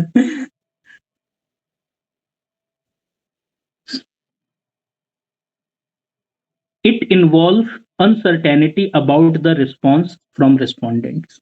मतलब अनसर्टेनिटी का मतलब कि जरूरी नहीं है कि अगला रिस्पॉन्स देगा ही देगा। जैसे मान लो अगर आपके फोन में अभी गूगल सर्वे आ गया तो आप, हो सकता है कहीं बिजी हैं, जैसे आप अभी पढ़ रहे हैं, तो हो सकता है आप उसको कैंसिल कर दें, आप वो इंफॉर्मेशन दे ही ना, है ना? हो सकता है आपका उस समय मूड ठीक नहीं है और कोई सर्वे आया आपने कैंसिल कर दिया। हो सकता है आपको किसी ने मेल किया और कोई आपसे एक क्वेश्चनरी उसने आपको भेजी और आपसे रिक्वेस्ट किया कि यार जरा इसका जवाब हमको दे दो, आपका मन नहीं है, आपने नहीं दिया। तो यहां पर जो इंफॉर्मेशन है वो इन्फॉर्मेंट पर डिपेंड करती है कि यार वो मेरे को इन्फॉर्मेशन देगा तो मिलेगी, उसका मन होगा तो वो मेरे को इन्फॉर्मेशन देगा, नहीं होगा तो नहीं देगा। उसकी द्वारा दी गई इन्फॉर्मेशन रिलायबल भी नहीं होती है। और ये मेथड वहां पर बिल्कुल फेल हो जाता है जहां पर मेजॉरिटी ऑफ रिस्पोंडेंट्स या इन्फॉर्मेंट्स इलिटरेट होते हैं। कहां पर सुटेबल है? जहां पर ज्यादा लोग लिटरेट होते हैं, और फील्ड ऑफ इंक्वायरी इतनी बड़ी है, फील्ड ऑफ इंक्वायरी इतनी बड़ी है कि खुद फील्ड में उतरना संभव नहीं है। मैं खुद जा जाकर डेटा कलेक्ट नहीं कर पाऊंगा। जैसे कि एक गूगल है, अब गूगल दुनिया भर में करोड़ों लोग उसको यूज कर रहे हैं। बताओ अगर उसको कोई डेटा चाहिए तो वो क्या फील्ड में जाकर हर एक व्यक्ति से कांटेक्ट कर सकता है? इम्पॉसिबल है। तो उसके लिए ये क्वेश्चनरी वाला मेथड सबसे बढ़िया है। अगर भाई इस तरह की क्वेश्चनरी उसने 5 करोड़ लोगों को भेजी और 5 करोड़ में अगर 50 लाख ने भी वो फिल करके उसे भेज दिया, तो उसको काफी आइडिया लग गया कि यार लोग क्या देख रहे हैं, क्या देखना पसंद करते हैं, किस तरह की चीजें हमको दिखानी है, किस तरह का हमको प्लेटफॉर्म सेट करना है। ठीक है ना? इसके बाद आता है शेड्यूल्ड थ्रू इन्वेस्टिगेटर। अब एक चीज बहुत ध्यान से सुनना भाई, क्वेश्चनरी में मैं आपसे एक सवाल पूछूंगा, यस और नो में जवाब देना। ये इन्वेस्टिगेटर है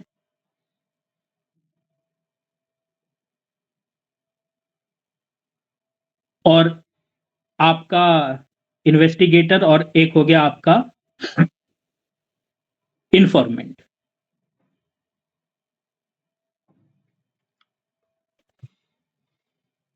या आप इसको कह लो रेस्पोंडेंट।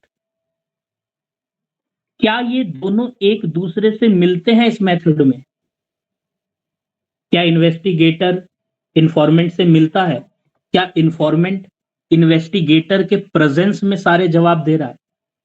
बताओ, क्या इन दोनों के बीच में कोई कांटेक्ट हो रहा है? नहीं। इसने तो एक लिस्ट ऑफ क्वेश्चन तैयार किया और इसको भेज दिया। इसने मान लो 5-6 क्वेश्चन पूछे थे, हो सकता है इसने 4 के जवाब दिए, हो सकता है इसने जवाब ही नहीं दिया, कुछ भी हो सकता है ना? यानी कि इस मेथड में इंफॉर्मेशन मिलना ना मिलना कोई रिलायबिलिटी नहीं है, कोई पक्का नहीं है। जो इंफॉर्मेशन मिली है वो कितनी रिलायबल है इसका भी कोई पक्का नहीं है। इन्फॉर्मेंट अगर इलिटरेट हुआ तो हो सकता है कि मैंने इतनी मेहनत करके ये जो क्वेश्चनरी उसे भेजा उसका कोई फायदा ही ना हो। क्योंकि जिस व्यक्ति से जानकारी लेनी है, इन्वेस्टिगेटर उस व्यक्ति तक के पास जा ही नहीं रहा है। वो तो खाली उसको एक क्वेश्चनरी भेज दे रहा है और उससे रिक्वेस्ट कर रहा है कि इसे फिल करके तुम हमको वापस भेज दो। ठीक है? लेकिन यही सवालों की एक लिस्ट इन्वेस्टिगेटर खुद लेकर इंफॉर्मेंट के पास जा रहा है। अब ये इंफॉर्मेंट है और ये इन्वेस्टिगेटर उसके पास अपनी लिस्ट लेकर पहुंच गया और वो इस इंफॉर्मेंट से अपने लिस्ट को खोलता है और एक एक करके सवाल पूछता है। मतलब कि ये इन्वेस्टिगेटर इंफॉर्मेंट के पास ही पहुंच गया अपना वो सवालों की लिस्ट लेकर, और वो उससे पूछ रहा है कि क्या बोलते हैं कि आपकी एज कितनी है? उसने बताया जी मेरी एज 30 साल है, उसने 30 लिख लिया। ठीक है? क्या आप मैरिड हैं? यस और नो, तो उसने बोला नो, तो आपने नो पे टिक कर दिया। मतलब जो भी, मैं एग्जांपल दे रहा हूं, जो भी सवाल आपको पूछना हो भाई, जैसी जानकारी चाहिए होगी उसी तरह का सवाल आप बनाकर लाओगे और वो सवाल आप इंफॉर्मेंट से पूछोगे और इंफॉर्मेंट आपको जवाब देगा और उस जवाब को आप उसको अपने पास नोट कर लोगे। यानी कि जब इन्वेस्टिगेटर खुद इंफॉर्मेंट के पास जा रहा हो वही क्वेश्चनरी लेकर और खुद से सवाल पूछ रहा हो इंफॉर्मेंट से और उसके जवाबों को भरता जा रहा हो अपने आप अपने पेन से, तो इसको कहते हैं शेड्यूल थ्रू इन्वेस्टिगेटर। इस प्रक्रिया को कहते हैं शेड्यूल। ठीक है ना? क्या होता है? Under this method the trend enumerator मतलब वही इन्वेस्टिगेटर, इन्यूमरेटर मतलब जो ट्रेंड है, जिसको मालूम है कि यार मुझे सामने वाले व्यक्ति से कैसे सवाल पूछना है ना? मान लो अगर आपको मेरे से 50 सवाल पूछने हो तो हो सकता है आप ना पूछ पाओ, आप 2 सवाल पूछो, आपको तीसरा दिमाग में ना आए कि यार अब क्या पूछूं, है ना? तो इन्यूमरेटर मतलब इतने ट्रेंड व्यक्ति हैं जिनको मालूम है कि मुझे सामने वाले व्यक्ति से अगर कोई जानकारी चाहिए तो मुझे उससे क्या पूछना है, कैसे पूछना है। सामने वाले को ऑब्जर्व आपको करना होगा, उसके टेम्पर को ध्यान में रखना होगा, उसके कल्चर को ध्यान में रखना होगा। आप उससे ऐसा सवाल ना पूछ लो कि अगला भड़क जाए, ऐसा सवाल ना पूछ लो कि अगले को बुरा लग जाए और वो आपको कोई जानकारी ही ना दे। मतलब ट्रेंड व्यक्ति होना चाहिए, उसकी ऑब्जर्वेशन बहुत अच्छी होनी चाहिए, उसकी कम्युनिकेशन स्किल्स बहुत अच्छी होनी चाहिए। आ रही बात समझ में? उसमें कर्टसी होनी चाहिए, अगले को बुरा ना लग जाए वो सवाल इस तरह से पूछता हो। ऐसे ट्रेंड व्यक्ति को इन्यूमरेटर बोलेंगे। और ऐसा ट्रेंड इन्यूमरेटर जब जाएगा उसके पास, इन्फॉर्मेंट के पास, और उससे सवाल पूछेगा और उसके जवाबों को रिकॉर्ड करेगा, ठीक है ना? उन क्वेश्चंस के आगे जो क्वेश्चंस वो लेकर गया है, जो भी सवाल मैं लेकर गया हूं उसके जवाबों को उन सवालों के आगे मैं रिकॉर्ड कर लूंगा। जैसे मैंने अपना सवाल यस और नो में पूछा, जैसे मैंने बोला क्या आप मैरिड हैं, जवाब होगा यस और नो। तो अगर आप यस बोलेंगे तो मैं यस पे टिक कर दूंगा या नो पे टिक कर दूंगा, यानी कि सवाल भी मैं ही पूछूंगा और आपके जवाब को भी मैं ही रिकॉर्ड करूंगा। तो ये हो गया शेड्यूल्ड थ्रू इन्वेस्टिगेटर। पता है शेड्यूल्ड थ्रू इन्वेस्टिगेटर क्वेश्चनरी का एक इंप्रूवमेंट है, क्योंकि क्वेश्चनरी में तो आप वो लिस्ट ऑफ क्वेश्चन भेज देते हो इन्फॉर्मेंट को कि भाई मैंने तुम्हें भेज दिया, तुम इसे भर के मुझे वापस भेज देना। लेकिन यहां पर क्या होता है, आप उन सवालों को खुद लेकर जाते हैं, सामने वाले व्यक्ति से पूछते हैं और उसके जवाबों को रिकॉर्ड करके वो सारा डेटा लेकर आ जाते हैं।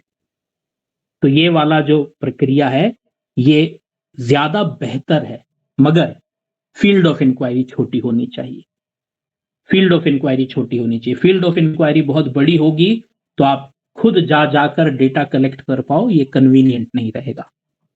तो फील्ड ऑफ इंक्वायरी छोटी होनी चाहिए, तब ये वाला तरीका एक इंप्रूवमेंट ओवर क्वेश्चनरी माना जाता है कि भाई क्वेश्चनरी से बेहतर है ये तरीका। कि किसी को सवाल भेजना और उम्मीद करना कि वो जवाब आपको भेज देगा, इससे अच्छा है कि वो सवालों की लिस्ट लेकर खुद उसके पास जाओ, सवाल उससे पूछो, जवाबों को रिकॉर्ड करके सारा डेटा खुद ले आओ। पर ये वाला तरीका तब सुटेबल है जब फील्ड ऑफ इंक्वायरी बहुत वाइड ना हो, है ना? It can be used even where informants are illiterate. ये इसका सबसे बड़ा फायदा है, क्योंकि अगर सामने वाला व्यक्ति इलिटरेट भी है तो भी शेड्यूल्ड थ्रू इन्वेस्टिगेटर में इन्वेस्टिगेटर तो खुद उसके पास जा रहा है, वो उससे सवाल पूछेगा और उसके जवाब को रिकॉर्ड कर लेगा। ना उसे कुछ पढ़ना है, ना उसे कुछ लिखना है। भाई अगला व्यक्ति बोल तो सकता ही होगा, सुन और समझ तो सकता ही होगा। इलिटरेट का मतलब क्या है भाई? अक्षरों का ज्ञान नहीं है, बस यही तो है इलिटरेट। समझ तो भरपूर है ना। इलिटरेट बेवकूफ थोड़ी होता है, इलिटरेट वो है जिसको अक्षरों का ज्ञान नहीं है। समझदार तो होगा ही वो, जब मैं उससे सवाल पूछूंगा तो सवाल तो वो समझ ही जाएगा, जवाब तो वो दे ही देगा, अच्छा बुरा तो वो भी समझता ही होगा। मगर क्योंकि उसको अक्षरों का ज्ञान नहीं है, लिख पढ़ वो नहीं सकता है, तो ये वाला तरीका फिर ज्यादा सुटेबल है। मान लो कि एक ऐसी जगह पर आपको सर्वे करना है, एक ऐसी जगह से आपको डेटा कलेक्ट करना है, मान लो कोई बहुत रूरल एरिया, एकदम पिछड़ा इलाका है, गांव का इलाका है, जहां की आबादी मतलब कि जहां कोई स्कूल नहीं है और जहां की आबादी एकदम ना के बराबर लिटरेट है, कोई पढ़ा लिखा नहीं है। तो ऐसी जगह से डेटा कलेक्ट करने के लिए फिर ये वाला तरीका ज्यादा सही माना जाता है, ठीक है ना? The chance of response are more. भाई जाहिर सी बात है कि जब आप खुद ही जाकर पूछ रहे हो सवाल, तो रिस्पॉन्स के चांस बढ़ जाएंगे ना। मैं आपको यहां से एक सवाल मेल करूं या और आपसे उम्मीद करूं कि आप जवाब भेजोगे, तो चांस कम है कि आप जवाब भेजोगे या सही भेजोगे या पूरा भेजोगे या नहीं भेजोगे। लेकिन जब मैं आपके पास खुद जाऊंगा और आपसे पूछूंगा, तो मैं जब कुछ पूछूंगा तो आप कुछ तो बोलोगे, आपके रिस्पॉन्स के चांसेस बढ़ जाएंगे। The information received is more reliable and accurate. क्योंकि आप खुद जाकर ये डेटा कलेक्ट कर रहे हो तो जाहिर सी बात है एक्यूरेसी लेवल बढ़ जाता है।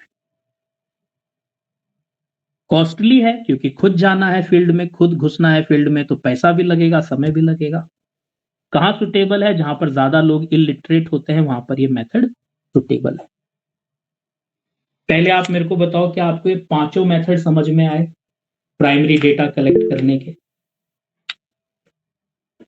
अच्छा, देखते हैं आपकी जो शॉर्ट टर्म मेमोरी कितनी अच्छी है। कोई जरा इन पांचों मेथड के नाम लिख के बता सकता है?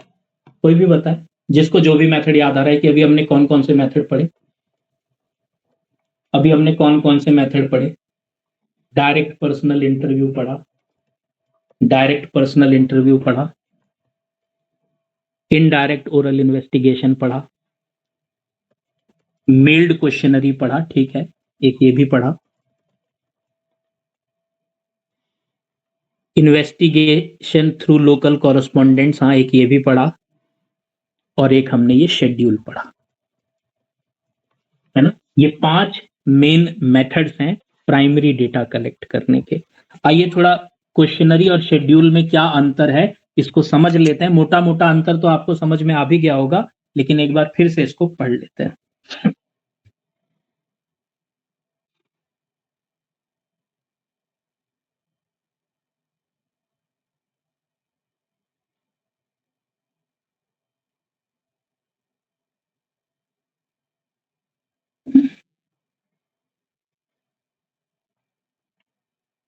अच्छा, एक चीज तो मैं बताना ही भूल गया यार। ये जो शेड्यूल्ड थ्रू इन्वेस्टिगेटर होता है ना, आपको मालूम है सरकार भी जो डेटा कलेक्ट करती है भाई पूरी, अपने जैसे एक हमारा एक ऑर्गेनाइजेशन है ना, स्टैटिस्टिकल विंग है एक, एनएसएसओ। अगर आपने नहीं सुना है तो जरूर पढ़ेंगे, इसको आगे चल के पढ़ाऊंगा, ठीक है। एनएसएसओ सुना है?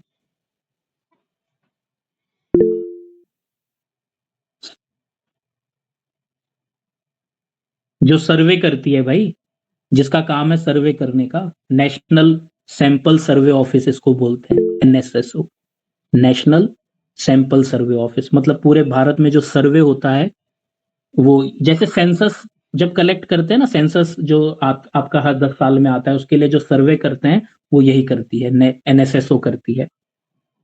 सर्वे में क्या होता है आप मुझे बताइए। जो सर्वे करती है एनएसएसओ, जो गवर्नमेंट करवाती है, बताओ ये किस तरह का मेथड है। यहां पर भी तो प्राइमरी डेटा ही कलेक्ट हो रहा है। सर्वे करने वाले क्या होते हैं, आप देखोगे 4-5 लोग आपके गेट पे के आगे खड़े हो जाएंगे, है ना। और गेट खटखटाएंगे, जब आप गेट खोलोगे तो पता चल रहा है 4-5 लोग खड़े हैं, बोलेंगे भैया हम एनएसएसओ से आए हैं, डेटा कलेक्ट हो रहा है, सर्वे हो रहा है। तो वो उनके पास एक सवालों की लिस्ट होगी, एक कुछ होगा उनके पास एक रजिस्टर, और आपसे सवाल पूछेंगे और अपने रजिस्टर में वो उसको रिकॉर्ड करते रहेंगे। हाँ भाई, घर में कितने लोग हैं, कितनी एज है, कितने मैरिड हैं, कितने अनमैरिड हैं, कितने एम्प्लॉयड हैं। हुआ होगा भाई सर्वे, है ना। सब अपने जीवन में आपने जरूर इस तरह का सर्वे कभी ना कभी देखा होगा। 2011 में लास्ट सर्वे हुआ था, ठीक है। तो बताना जरा ये कौन सा मेथड हुआ। क्या ये पर्सनल इंटरव्यू है? पर्सनल इंटरव्यू तो नहीं है भाई। पर्सनल इंटरव्यू में तो आप 1-to-1 टॉक करते हो, ठीक है ना। इनडायरेक्ट ओरल इन्वेस्टिगेशन तो है नहीं है।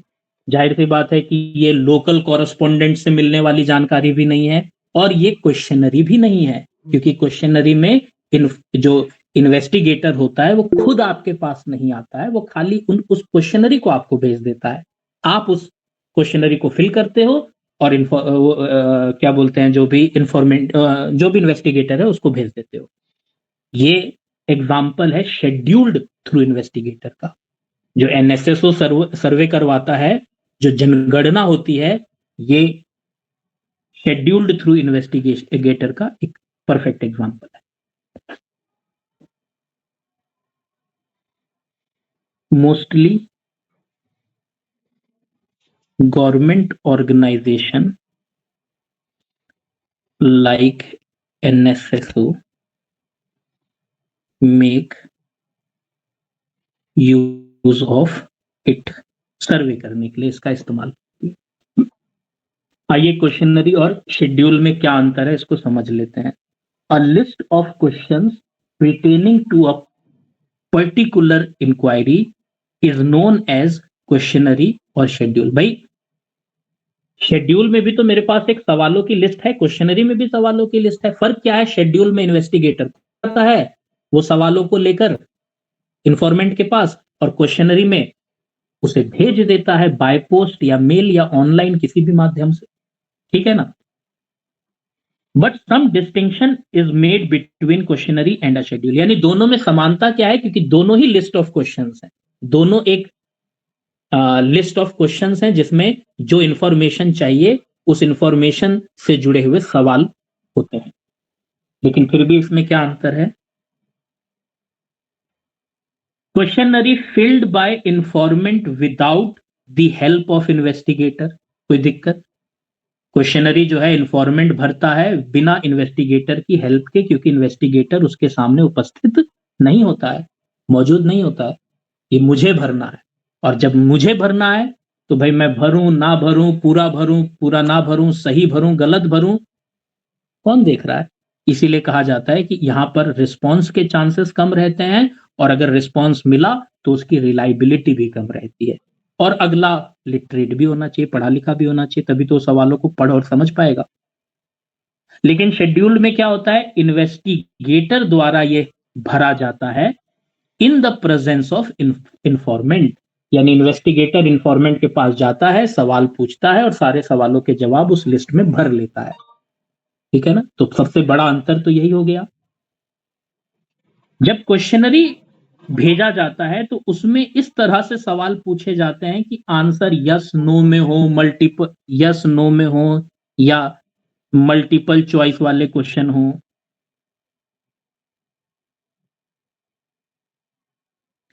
मतलब ध्यान रखा जाता है कि यार सामने वाले को कष्ट ना हो, उसके लिए इस क्वेश्चनरी का रिस्पॉन्स देना कन्वीनियंट हो।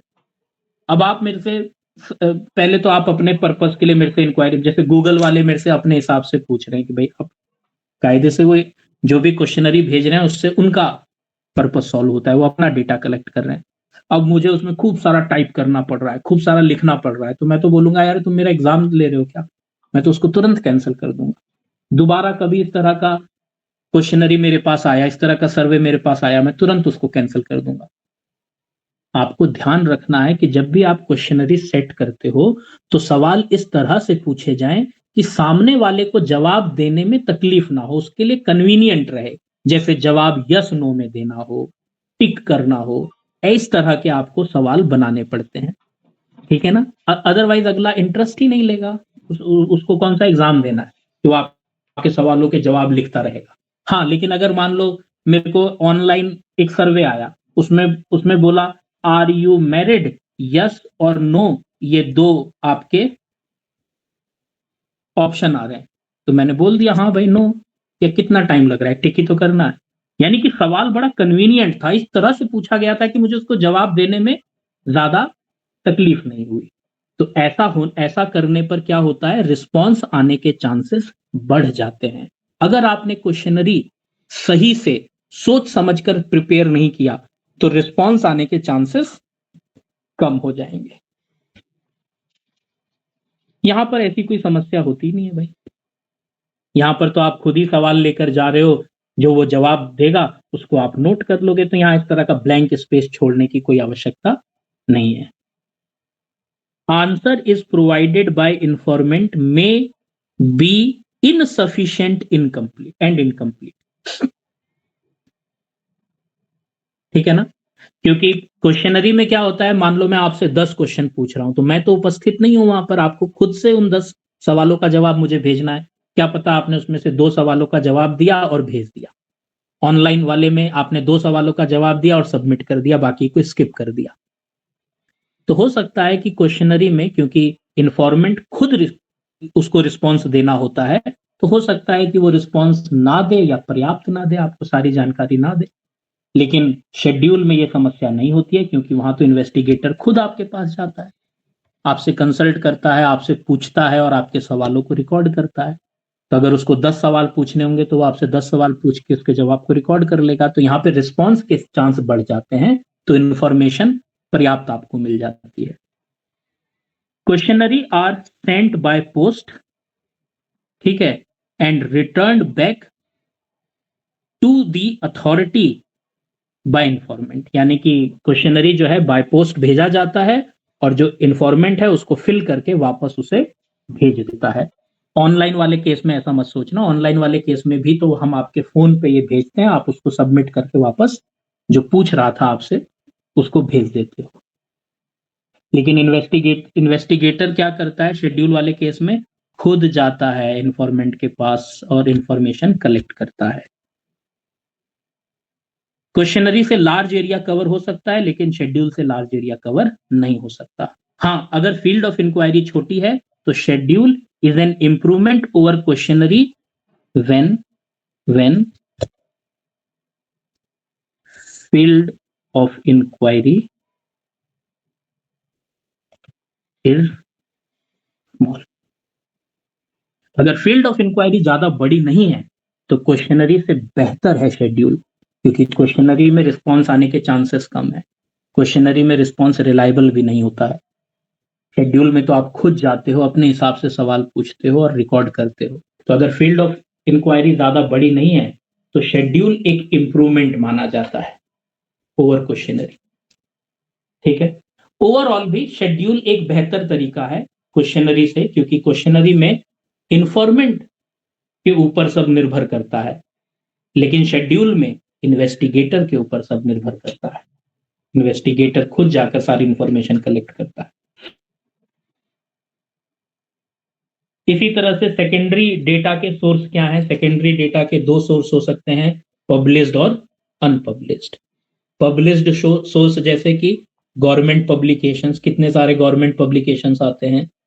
इंटरनेशनल पब्लिकेशन जैसे WHO की रिपोर्ट आती है, UNO की रिपोर्ट आती है, वर्ल्ड बैंक, IMF, ये सारे ऑर्गेनाइजेशन अपनी कितनी सारी रिपोर्ट्स और पब्लिकेशंस इशू करते हैं, जानकारी पब्लिश करते हैं।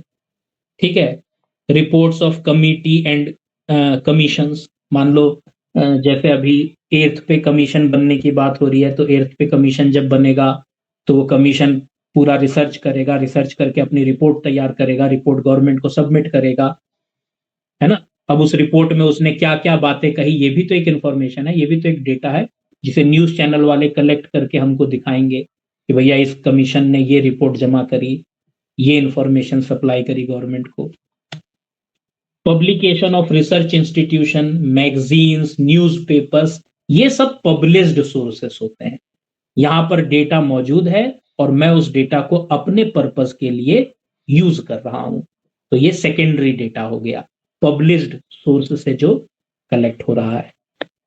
एक होता है unpublished source, data which are not published are available in the office file and records. मतलब जो पब्लिक में नहीं है डेटा, जो पब्लिश्ड नहीं है, लेकिन आपके ऑफिस में रिकॉर्ड्स में वो डेटा मौजूद है, तो ऐसे डेटा को अनपब्लिश्ड डेटा बोलते हैं। Such data may be used if necessary. आज की डेट में हम RTI का इस्तेमाल इसी तरह के अनपब्लिश्ड डेटा को कलेक्ट करने के लिए यूज करते हैं। मान लीजिए कि एक गवर्नमेंट ऑर्गेनाइजेशन है, उसके पास जैसे UK SSSC है, वो जितने भी स्टूडेंट्स का एग्जाम ले रहा है उसके पास सारा डेटा है ना, कि भाई किसने कब फॉर्म फिल किया, कितने लोगों ने एग्जाम दिया, है ना, कितने लोगों ने फॉर्म भरा, कितने लोग एग्जाम वाली डेट में प्रेजेंट थे, कितने लोग अब्सेंट थे, ठीक है ना, कौन पास हुआ, कौन फेल हुआ, कितने मार्क आए। कुछ डेटा तो ये लोग पब्लिश करते हैं, कुछ डेटा ये लोग पब्लिश नहीं करते हैं, लेकिन इनके ऑफिस रिकॉर्ड्स में वो डेटा होता है। जब आपको वो जानकारी चाहिए होती है तो आप RTI लगाते हो। अगर वो डेटा RTI एक्ट के दायरे में आता है तो वो आपको प्रोवाइड कर देते हैं, तो वो अनपब्लिश्ड सोर्स हो गया। मतलब ऐसा डेटा जिसका पब्लिकेशन नहीं हुआ है मगर कहीं ना कहीं ऑफिस रिकॉर्ड्स में वो मौजूद है, तो ऐसा डेटा भी आप कलेक्ट कर सकते हो। पर जाहिर सी बात है, उस डेटा को कलेक्ट करने के लिए आपको RTI या इस तरह के किसी टूल का इस्तेमाल करना पड़ता है। अगर यहां तक बात क्लियर है तो हैंड रेज करो, क्योंकि ये टॉपिक समाप्त हुआ। यहां तक बात हो रही थी आज कि डेटा कितने प्रकार का होता है, तो हमने पढ़ा कि भाई डेटा एक प्राइमरी होता है, एक सेकेंडरी होता है। प्राइमरी डेटा कहाँ कहाँ से कलेक्ट होता है, सेकेंडरी डेटा कहाँ कहाँ से कलेक्ट होता है, ये सारी चीजें हमने पढ़ी। अब इसके बाद बाकी हम, अच्छा एक और चीज, कल आपको पता है कि करवा चौथ है, कई सारे लोग शायद बिजी होंगे, तो कल की जगह सैटरडे को क्लास लूंगा। मैंने आपको बताया था ना कि अगर कभी क्लास ना ले पाऊं तो सैटरडे या संडे को क्लास लूंगा, तो कल नहीं होगी क्लास, सैटरडे को लूंगा क्लास। ठीक है, हैप्पी करवा चौथ।